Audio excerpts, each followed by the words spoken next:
দৌলদিয়ার ওই বাসডুবির ঘটনার মধ্যে একটা বাচ্চা দেখছেন আপনারা, মা মা মা বলে চিল্লায় আর বলতে লাগলো, মা তুমি আমার এতিম করে কোথায় গিয়েছো?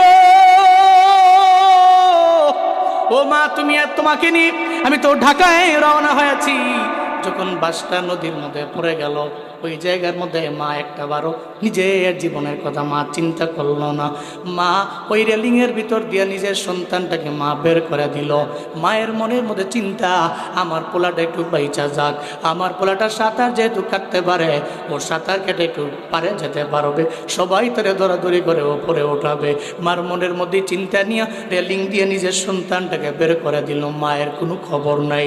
যখন সন্তানটা আইল, সন্তানটা চোখের পানি ফালায় ফালায় কান্না করে আর সবাইরে বলে, ওই সাংবাদিক ভাইয়েরা একটু বাসের দিকে দেখো না, আমার মায়ের একটু উদ্ধার করা যায় কিনা, কারণ আমি মায়ের সারা জমিনের মধ্যে কেমনে থাকবো। আমি মায়ের সঙ্গে রওনা হলাম, ঢাকায় যাব, কিন্তু যাওয়ার পথে আমি তো বেঁচে গেলাম, আমার মা তো বেঁচে নাই, আমার মা তো জমিন থেকে বিদায় নিয়ে মনে হয় চইলাই গেল।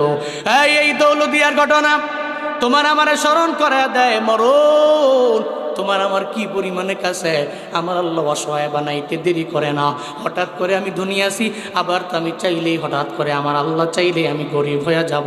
এই জন্যই চিন্তা নিয়ে তাকাব্বুরি করা যাবে না, বাহাদুরিও করা যাবে না, কারণ মরণ চিরন্তন সত্য ব্যাপার। তবে কোন জায়গায় হব আমি আপনি জানি না, যেহেতু জানি না তাহলে আমার আপনার দ্বারা জীবনে কোনো দিন তাকাব্বুরি আর অহংকারী মানায় না।